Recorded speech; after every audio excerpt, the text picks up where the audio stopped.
souls. Thank you so much for clicking on this video. My name is Carolyn. This channel is all about true crime, mystery, and anything abnormal. I highly recommend subscribing because this channel is definitely a vibe. I hope you are all doing amazing. Today's case is a case that I have wanted to do since I started my channel. And the reason that this case is so significant for me is that I lived in the area where this occurred, but about 15 years after the trial, I ended up becoming really good friends with someone who had attended the trial. So while I'm telling you this story, there may be bits of information that you haven't heard before. And we are talking about Canada's most evil killer, Paul Bernardo and Karla Homolka. When Paul and Karla got together, it was like gasoline and a match, and they just blew up and destroyed the lives of so many people. And still to this day, so many people suffer who knew the victims. Often this case is referred to as the Barbie and Ken Killers. And this was a nickname that I think was given by Americans. In Canada, we don't nickname serial killers. So these murders, while they were taking place, were referred to as the schoolgirl murders. But once they were caught, we only refer to them as Paul Bernardo and Karla Homolka. So I won't be referring them to as the Barbie and Ken Killers because I think that's really insulting to Barbie and Ken. Paul Bernardo was born August 27th, 1964 in Scarborough, Ontario.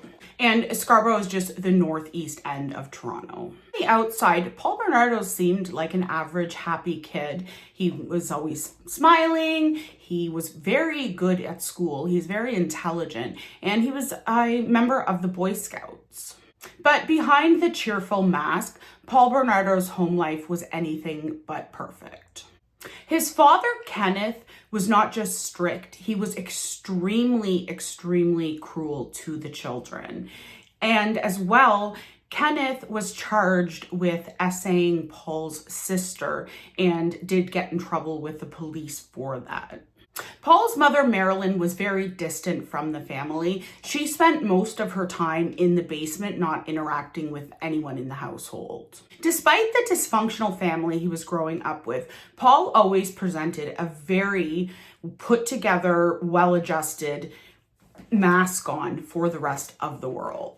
As I had mentioned, he did very well at school. He was involved in lots of activities. He had a lot of friends, but there were some very dark, disgusting, twisted things going on inside Paul's mind that nobody knew about. One of the dark ideas that Paul developed as a child was he wanted to have a farm that he could have virgin women at, that he could essay and obviously treat horrifically. And this was not something that was just a passing thought.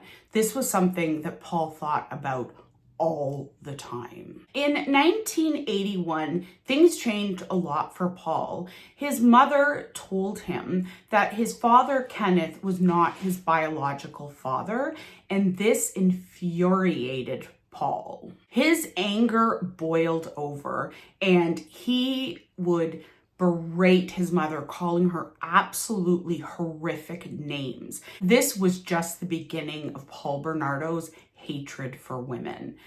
He ended up after, several times being just absolutely horrific to his mother, cutting off contact mostly with the family. Paul's troubles were not just at home. His first girlfriend, who he claimed to love, which I don't believe this psychopath has the ability to love, and that will become very clear as we go further in the story, but he claims his first love, ended up breaking up with him to date one of Paul's friends. And this infuriated Paul. And again, in this situation, he's not upset at all at the friend. He's mad at the girl. So Paul, in every situation, his anger is always directed at women, never directed towards men. And in retaliation for doing this, he set fire to his ex-girlfriend's belongings. He just set everything on fire. And his disturbing behavior against women just continued. At this age, he was old enough to be going to bars with his friends, and they would be interested in picking up women. Now, Paul's friends, they were interested in the women because they were actually interested in the women.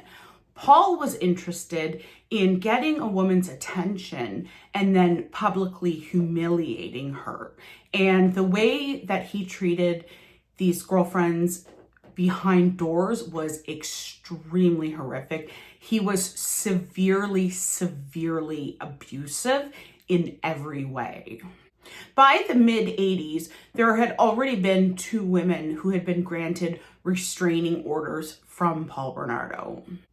But despite all of these warning signs, Paul continued to evade any real consequences for his actions. Paul Bernardo attended the University of Toronto, the Scarborough campus. Now, one thing I'll tell you that's very interesting, if you haven't seen my video on Russell Williams, he was in the Canadian military really, really high up. And I did a video on him and he's just disgusting. What's interesting is that Paul Bernardo and Russell Williams both attended University of Toronto Scarborough campus at the same time. Now, Russell Williams was a year ahead of Paul in school, and there's never been any confirmation that the 2 of them ever knew each other, ever met, anything like that. I just find it really interesting that 2 of the sickest Canadians ever to live happen to attend the same university at the same time. Now enter Karla Homolka. Karla Homolka was born May 4th, 1970 in Ontario. Karla seemed to have a pretty typical childhood, and in high school, she started behaving very differently. She started getting into very dark things, and that's kind of a natural thing in high school. You're rebelling, and you kind of I remember kids in high school, they like to look tough, and it's just part of growing up. But with Karla, she had these really, really disturbing thoughts about just really violent things that she would share with her friends.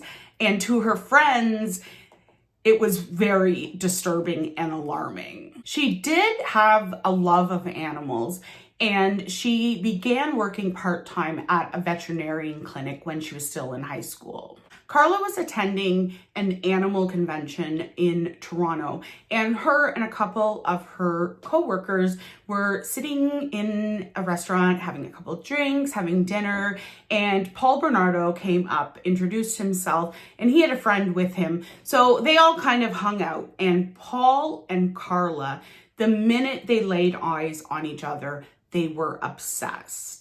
And the night that they met, Karla was staying in a hotel room with her friend, and she invited Paul back up to the room, and Paul and Karla ended up having sex in the room where her friend is sleeping in the bed right beside them, and the 2 of them end up having sex right there. And the friend was not impressed. Let's say that the least. And Paul thought he had found the perfect woman.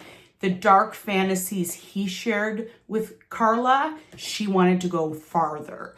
The more disturbing, the more graphic and gory, everything that Paul had these deep, dark desires, the more he shared with Karla. Karla was intrigued and just enticed, and she was so interested in any ideas he had, and they were just the most sick and twisted things. The relationship was anything but normal. In their world, nothing was off limits. Before long, the two of them were engaged, and Karla would gush to her friends that Paul was so romantic and he was just the dream and blah, blah, blah. And behind the scenes, he was not romantic at all. Paul's biggest issue with Karla was that she was not a virgin when they met. Tammy Homolka was Karla Homolka's younger sister, and she was only 15 years old at this time. And Paul became fixated on her. He ended up moving in with Karla Homolka and her family. For a short while, they end up with their own home. But for a period of time, Paul did live in Karla's family home where Tammy Homolka, the 15-year-old daughter, she lived as well. And what Paul would do, being encouraged by Karla, like Karla would encourage him to go into Tammy's bedroom at night while she was sleeping, and he would self-pleasure himself while watching her sleep. And then Karla came up with the most disgusting, sick Christmas present in the entire world. She decided she was going to give Paul Tammy, her sister, 15-year-old sister, she was going to give Paul Tammy's virginity as a Christmas present. And if you're wondering, well, how is she going to give away someone else's virginity? Well, don't worry. These sick, disgusting people have an absolutely horrific plan. Paul had been committing horrific crimes long before he ever met Karla. Between 1987 and 1990, Paul was committing absolutely horrific acts. These crimes were taking place in Scarborough, and before he was caught, it would often be referred to as the Scarborough rapist. And his method was just chilling. He would stalk women as they would get off of buses, and he would follow them home before striking. He would then brutally essay and do just the most vile things to these women, but he wasn't killing them. His first known attack happened on May 4th, 1987. He had attacked a young woman and essayed her when she was right in front of her home. Her family was literally inside the house, and he was R-wording this girl outside. 10 days later, he did it again. At this time, police were warning women in Scarborough that there was someone out there attacking young women and essaying them. But the attacks continued to happen. By 1990, he had assaulted an unknown amount of women. He was breaking into women's homes. He was threatening them with knives, and he was R-wording and assaulting them just so brutally, so viciously, just so horrific. And police were taking this series of assaults over these years very serious. They were trying extremely hard to find who was the man responsible for this. Finally, in July 1990, tips started coming into the police about Paul. One of them was a bank employee. Another was the wife of a friend of Paul's. And both of them were extremely suspicious that Paul was the person committing these acts. I'm also going to put up here, you'll see the Scarborough R-worder and Paul Bernardo, and you can clearly see that they look like the same person. So the police bring Paul in for an interview, and Paul is just calm, cool, and collected. He's joking with them. He's like, I know, I've seen this sketch. I realize that I look so much like him. He's like, you know, I can't believe somebody's doing all of these horrific things. Why don't I give you my DNA? And, you know, that should solve everything. So police got Paul's DNA in 1990.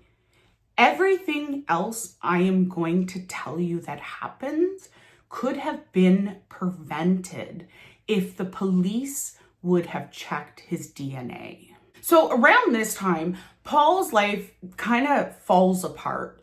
He had been an accountant, and I don't know if I've mentioned this yet, but when I was talking about earlier when he was in university, he was taking accounting. So he's been working as an accountant, and he lost his job. So he decided that he was going to smuggle cigarettes between the US and Canada. So he would go into the States. I'm assuming he was buying American cigarettes and smuggling them into Canada. I'm not sure how you make money doing that, but that's apparently he was making money smuggling cigarettes. So this was when Paul moved into the Homolka home. So Paul, with the full support and encouragement of Karla, is sneaking in regularly at night to Tammy Homolka's bedroom, pleasuring himself and leaving. Also, Karla would pretend to be Tammy while her and Paul were having sexual relations. She would pretend that she was Tammy. Can you imagine pretending to be your sister? As I had mentioned, she told Paul she wanted to give him Tammy's virginity as a Christmas present. So Karla worked at a veterinarian clinic, so they had sedatives there. She ended up stealing some Valium from her work and crushed it up and put it in spaghetti sauce. Tammy ate the spaghetti and the sauce, and it had the effect that Paul and Karla wanted. She seemed, I think she was unconscious. Like, she wasn't aware of what was going on around her. They gave her a really high dose. She was just kind of passed out. So this is when Paul then, with Karla, they're literally cheering him on, because the other thing about these two people is they videotape everything. And yeah, we'll talk about the tapes a little bit later. But these two people, Paul videotapes every single minute of every single day. So there's videotapes of all of these assaults. But what they noticed is when they gave her Valium, it did cause her to go unconscious, and he began assaulting her, but she became conscious quite quickly. So Karla and Paul just quickly got out of the room as she was sort of waking up. So she wasn't actually aware that they had assaulted her. But this was not going to be the last time that Tammy was assaulted. 6 months before Paul and Karla's wedding, Karla stole something called Holophane. I hope I'm pronouncing that correctly. It's an anesthesia medicine, and she stole it from the vet clinic where she worked. So they were going to use this drug to try to keep Tammy out longer. On December 23rd, 1990, the whole family was kind of celebrating because, it was almost, the next day was Christmas Eve. They were all kind of celebrating. So Karla kind of said to her parents that, she's making rum and eggnog, and, it's almost Christmas. Why don't we let Tammy have a drink? Even though, she was underage, but they thought, it's Christmas time. What's the harm? Let her, Karla kind of convinced her parents, just let's let her have one drink. It's Christmas time. Such a horrible... This woman is vile. So she made a rum and eggnog drink for Tammy, and in it she crushed up sleeping pills. So Tammy is, drinking the drink, and everyone else in the family decides they're going to go to bed. And Karla, Paul, and Tammy say, oh, we're going to stay up for a while and just, have a bit of fun. And so everybody goes to bed except the three of them. And not long after, Tammy passes out because she's been drugged with all of these sleeping pills. Once Tammy passed out, Karla undressed her, and she took a cloth with halophane. Again, I hope I'm pronouncing that correctly. And so she put the the drug on a cloth, and then put the cloth over. You can't hear me when I put that.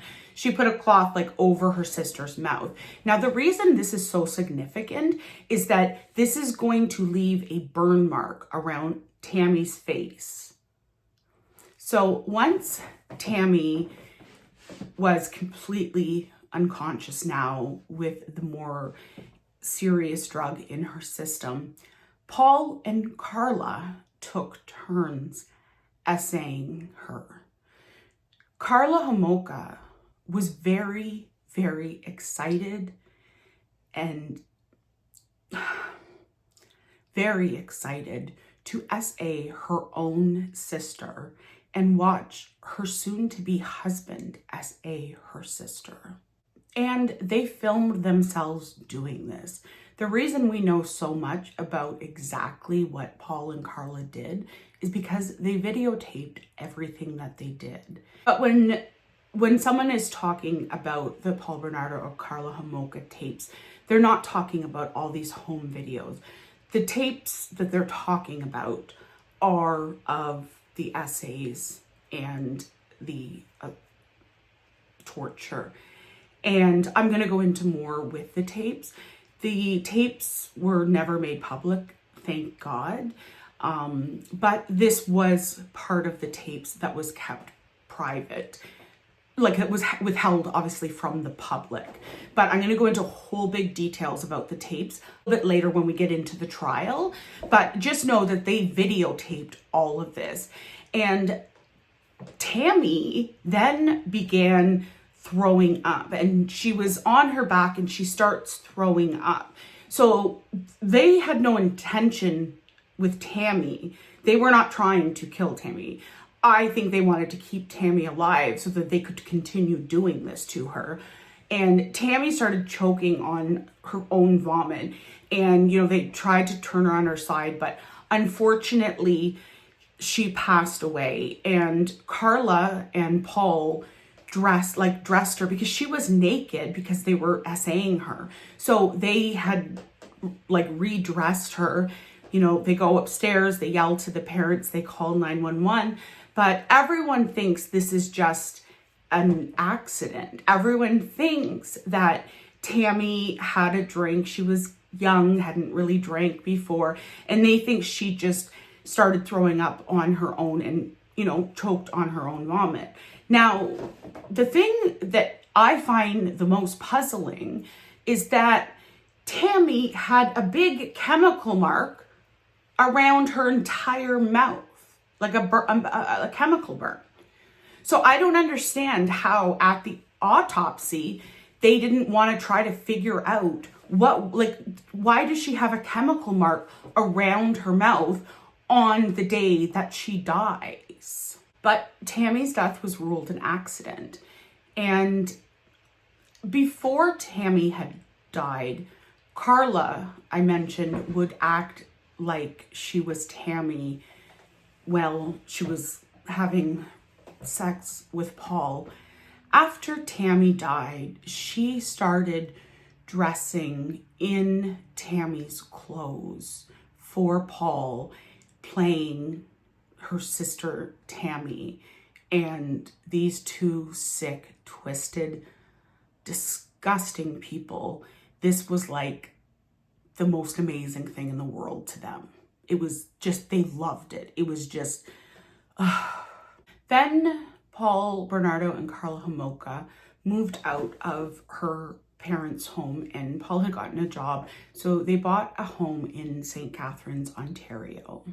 June 15th, 1991 was a really hard day for Leslie Mahaffy. Two of her friends had been killed in a car accident, and they had had a memorial that day for her friends. After the memorial, all of the kids who had gone to school, like all of their friends, they had all got together out in the woods and were having like a party, drinking. And I grew up in this area. I'm younger than Leslie Mahaffy would be, but it was very common around that area. I don't know if it's maybe common everywhere, where when you're a teen, you and your friends, you know, get a bunch of alcohol and go out into the woods and have the best time ever. But they weren't having the best time ever. You know, they were grieving. They had lost two friends. And, you know, that's a lot for someone of that age. Now, what Leslie and Mahaffy didn't know was that Paul Bernardo had been stalking her. Now, this is something that is probably not something you've heard other people talk about. And I'm not sure why, because at trial, there were pictures presented of Paul stalking Leslie. And they know that the stalking went on for a couple of weeks because the pictures that he had of Leslie, her friends were in a lot of the pictures as well. So it was really easy for the friends to be able to know exactly what day and when the picture was taken. So Paul Bernardo had stalked Leslie we're unsure of the amount of time, but we do know roughly a couple of weeks. And that night, Leslie Mahaffy, she'd been getting in trouble with her parents, She was rebelling and, getting in trouble. So when she gets home, she ends up missing her curfew. When she gets home, the door is locked. Now, a lot of people, when they talk about this, they talk about she was locked out of the house and had nowhere to go. And it's really inaccurate to say that. What her parents were trying, obviously, to set limits with her and get her, you have to follow your curfew. So though she went home and the door was locked, Leslie could have just rang the doorbell and her parents would have let her in. It wasn't like she couldn't go in the house. It was that she was past her curfew, so she was going to have to ring the bell to wake her parents up when she got home to be able to get in the home. But she decided that she didn't want to do that. So she walked down the street and she went to a payphone and she was talking to a friend of hers to see if she could spend the night there. And the friend that she had called asked her parents and the parents said no. So the last thing that we know for sure was the phone call that Leslie had made to her friend from a payphone. Everything we know from this point is what Paul says happens. So what Paul says happens is he drove up and just happened to see Leslie.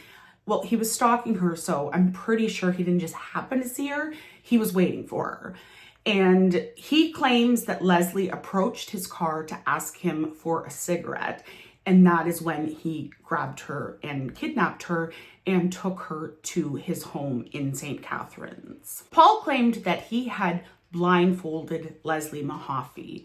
Now, he's later going to claim the reason that they ended up killing her, because they do, is because her blindfold was slipping and she could identify him.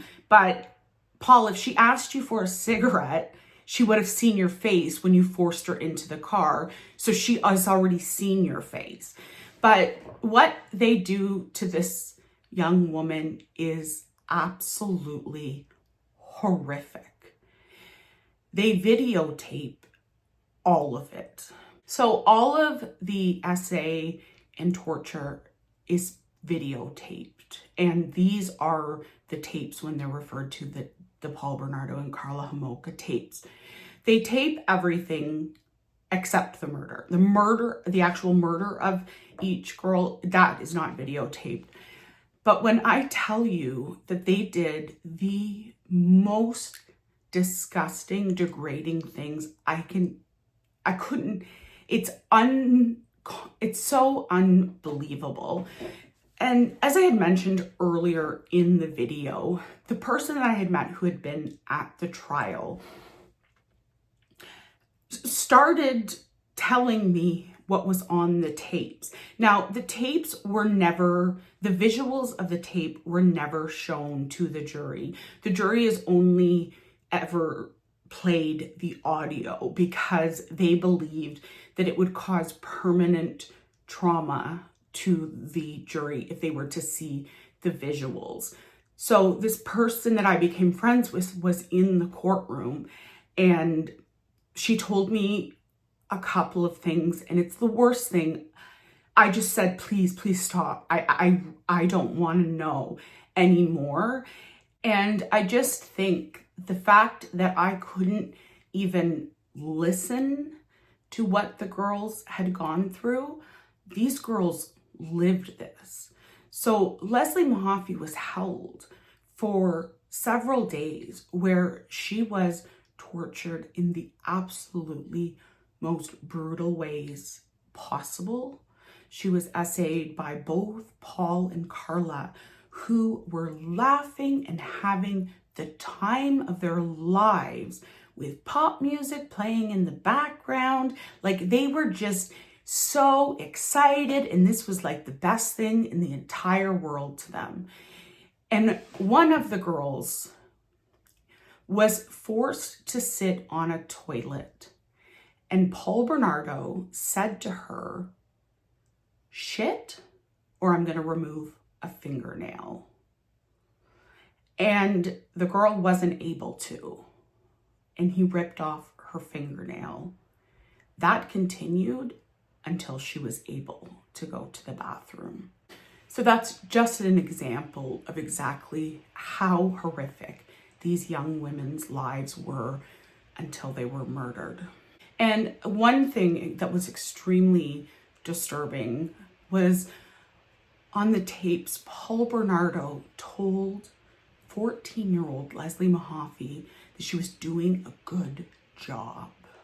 Leslie Mahaffy did begin to hint to Paul Bernardo that she could identify him. I would imagine she, and this is purely speculation, but if I was in that position, I think she would have known pretty clearly that she was not going to get out of there alive.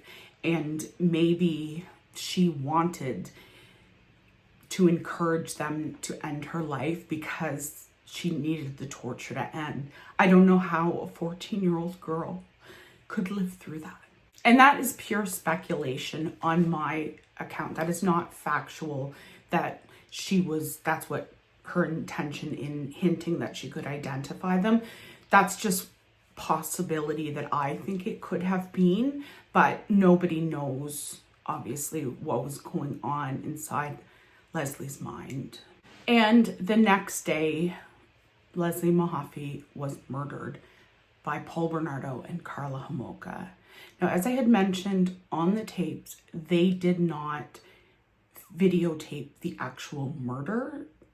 So Paul and Karla both tell different stories because they turn on each other, obviously, when they get caught. Paul claims that Karla killed Leslie. He says that Karla gave Leslie a fatal dose of halothane. And Karla says that Paul is the one who killed Leslie, and she claims that Paul strangled Leslie, and that's how she died. And to this day, we don't know how Leslie was murdered, but we know that she was murdered by Paul Bernardo and Karla Homolka.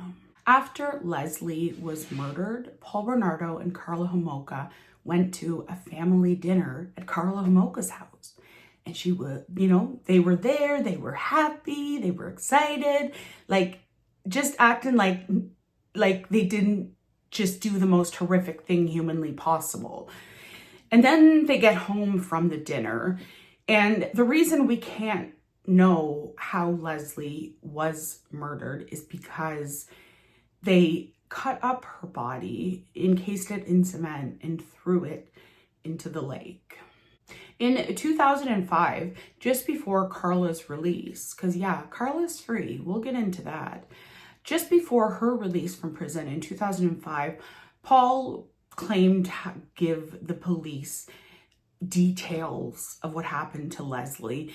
And, he's claiming, "I've never killed anyone.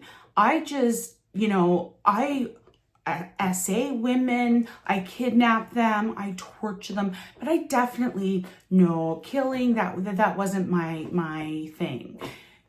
Killing, that was because of Karla. Like, Karla's the one who turned him into a murderer."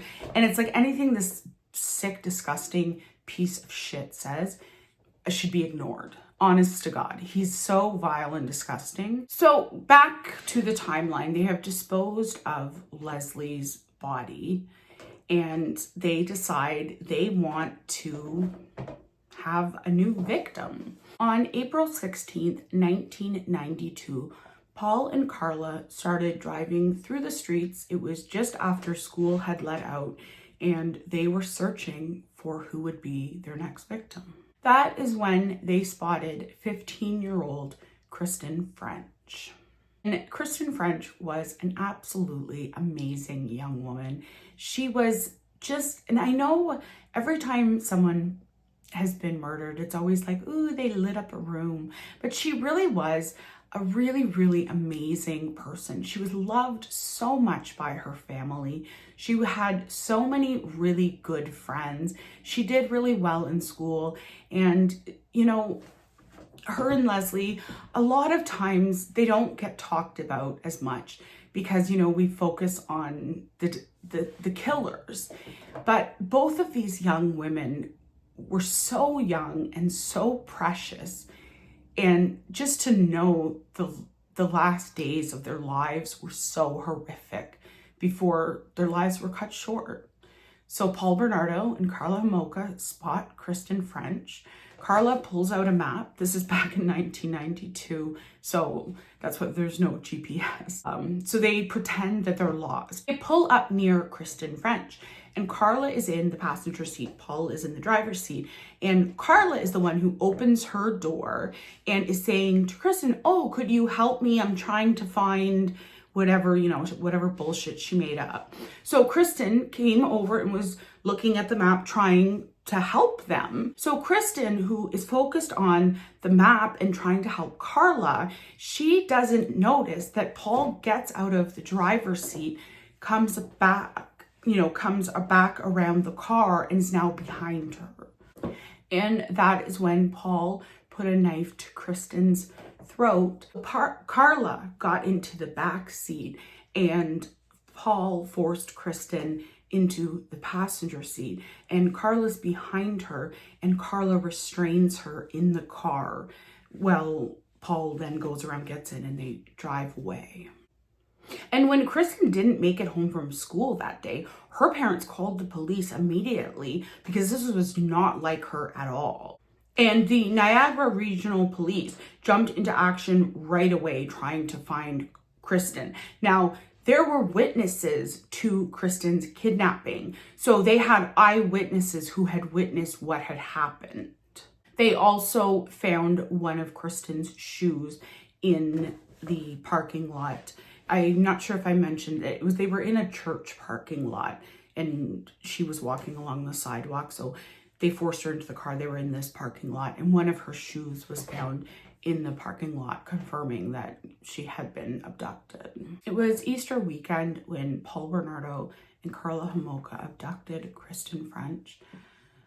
She was taken to their home, put down in the basement, and horrific torture and essay was done to her. Just absolutely unimaginable, the things that this poor girl had gone through. The next day, Paul Bernardo and Karla Homolka murdered Kristen French. They both have different stories. Karla Homolka claims that Paul strangled Kristen French. Paul Bernardo claims that Karla Homolka had beat her with a mallet. Then Paul Bernardo supposedly strangled her with a noose while Karla fixed her hair.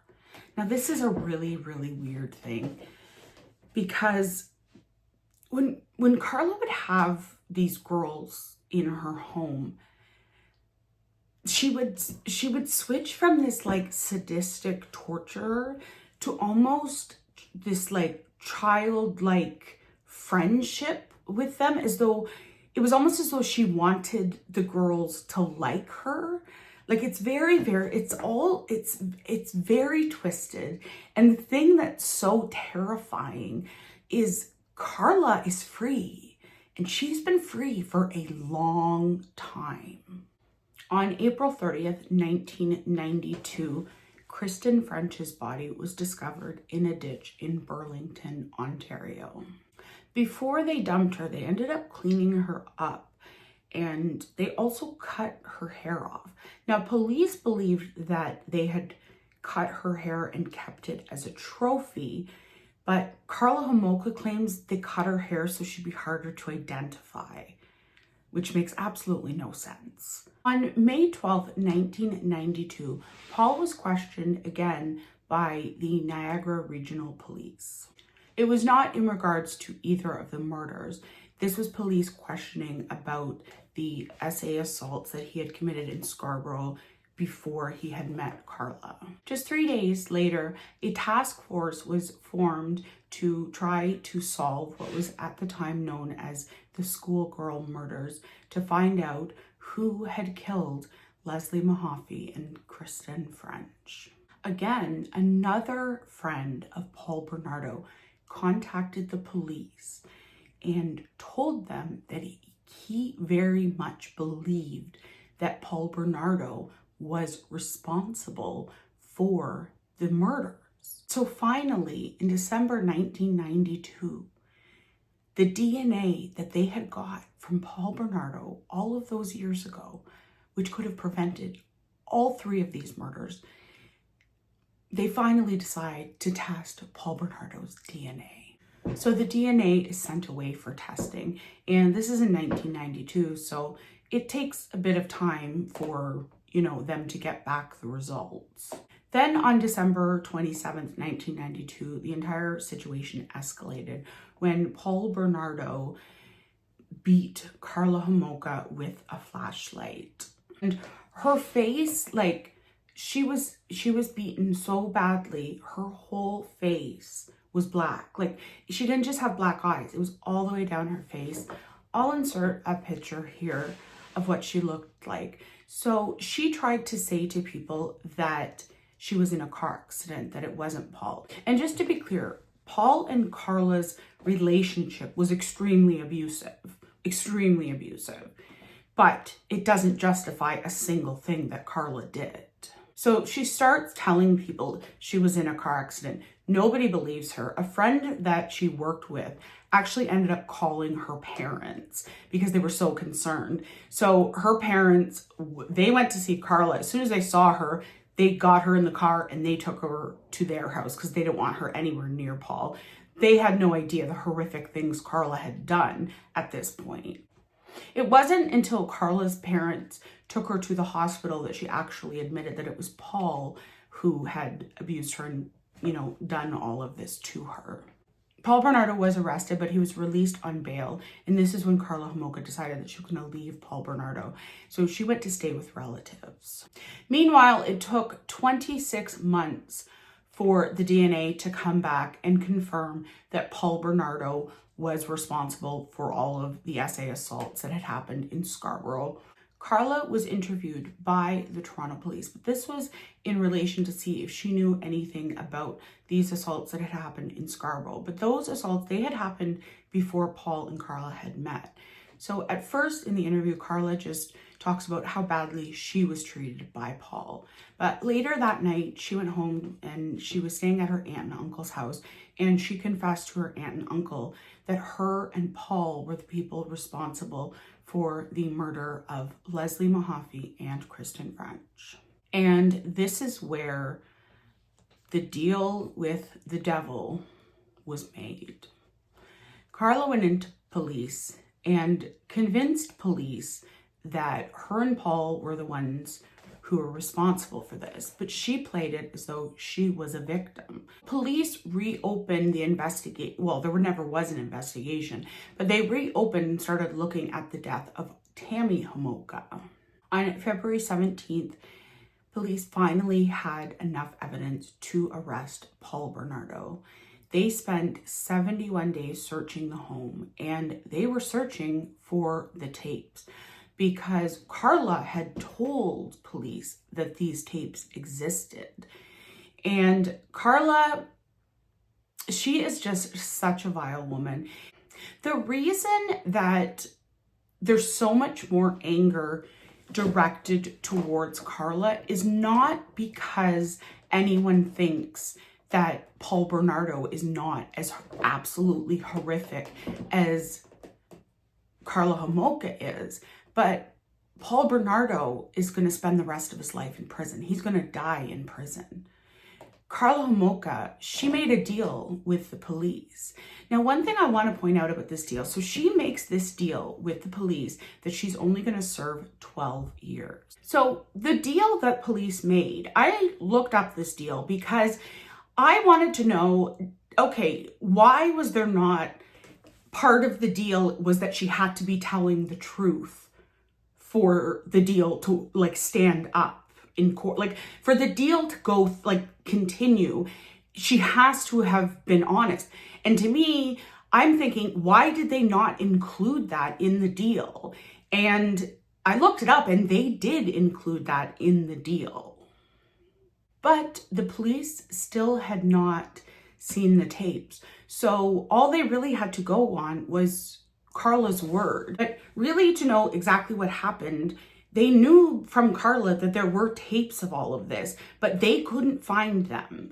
And there's a really disturbing video of Karla Homolka. So the police take Karla on a tour of their home, like it's a crime scene, but they want Karla to walk the police through the home and tell them exactly where everything happened. The first infuriating thing about the video of Karla showing them around the house is she's dressed up like a fucking schoolgirl.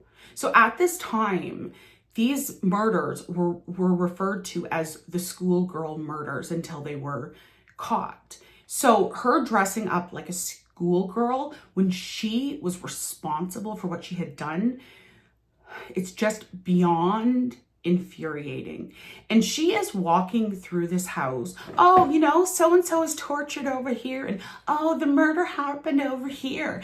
And she's talking in this like happy little childish voice. And she says to the police at one point, they're walking through the bathroom where someone, like they had done horrific things in that bathtub to a body. And Karla is focused on her perfume collection that's sitting on the counter. And she's saying to the police, oh, can I take my perfume collection with me? And the police are just like, no. Like, no, obviously not. No, you can't. And she's like, well, am I going to get them back at some point? And it's like, bitch, shut up. Like, shut up. It is so infuriating. So Paul Bernardo goes to trial and he gets life in prison with the possibility of parole. In Canada, everyone has the possibility of parole after 25 years. Now, someone like Paul Bernardo, he's going to die in prison. There's not a chance in hell that he would ever get parole. He's had a couple of parole hearings. Most of his parole hearings, he doesn't even attend himself. He has attended a couple, but there's actually been parole hearings for him where he doesn't even attend because he knows that he's going to die in prison just like he should. But Karla, she served her 12 years. She got out of prison and she's just living her best life. She gets married to someone else. She has 3 children. This psychopath is raising 3 children. And just about a year or two ago, they actually found, because the Canadian media, like Karla Homolka, she got a whole bunch of plastic surgery, but we all know what she looks like. And she changed her name and she seems to primarily stay in Quebec. And I think the reason behind that is because there's kind of this language barrier. Like in Canada, most provinces speak English. Quebec is their official language is French. Every other province is their official language is English. Other than the province I live in, New Brunswick, we have 2 official languages, so English and French. But other than that, Quebec is French and all the other provinces are English. So I think she stays in Quebec just because the language barrier. I really don't know why. But the media, like, no, they hunt her down. Like, everyone wants to know where she is. And I believe we have the right to know where the hell this woman is. But a couple years ago, the CBC found her. And this woman was volunteering at her children's school.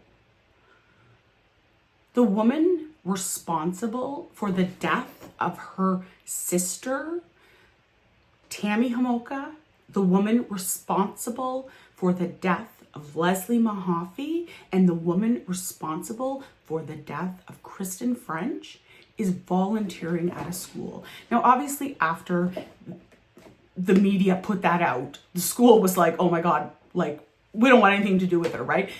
But it's not hard if you're Canadian to know who Karla Homolka is. So as I had mentioned, I was very curious to know if her deal included that she had to be telling the truth to, you know, get that, like, to maintain it. She only served 12 years. That was included in the deal. So Karla Homolka makes this deal before the tapes are found.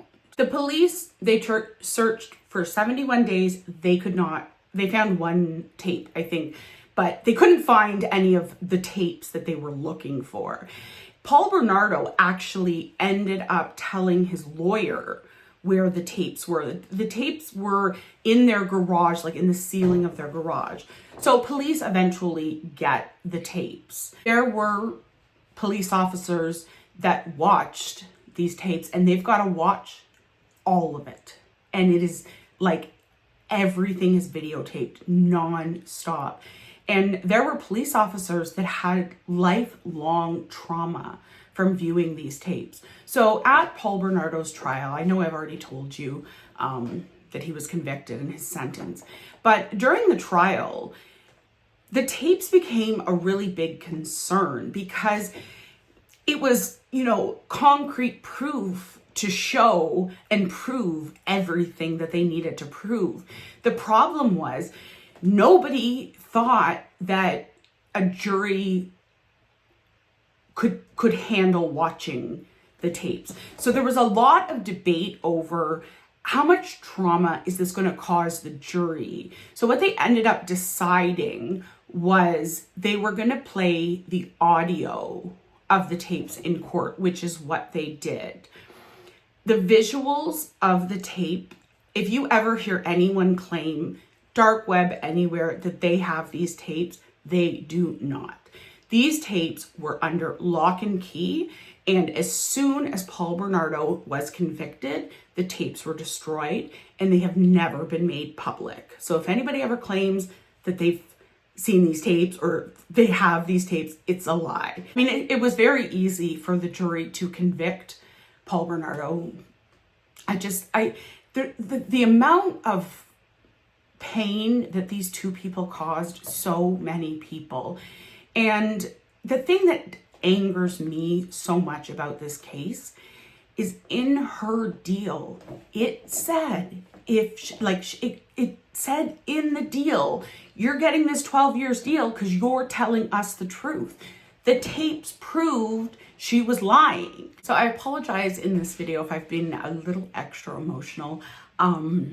It's just a case that has a lot of significance to me. I'll just leave it at that. But I just want to, you know, end the video remembering Tammy Homolka, Leslie Mahaffy, and Kristen French, who were three absolutely amazing, gorgeous young women who had their whole lives ahead of them. And they just had their lives ripped away from them. And what Leslie Mahaffy and Kristen French went through is just so horrific. I can't imagine at that age.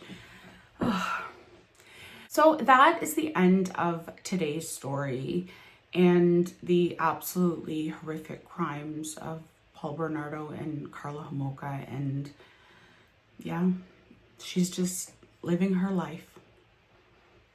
Well, the three young girls lost theirs, and she's raising children. If you enjoyed the video, please give it a like. It really helps me out. If you'd like to see more from me, please subscribe. And if you'd like to support the channel, please stick around to watch another video. And today, oh look, my wisdom has been showing. My wisdom hair, look at my wisdom hair. It's all showing today. Yes, I love my wisdom hair. Yeah, I'm gonna dye that, but my wisdom hair's out today. And do something today that makes your soul happy, and I will see you in the next one.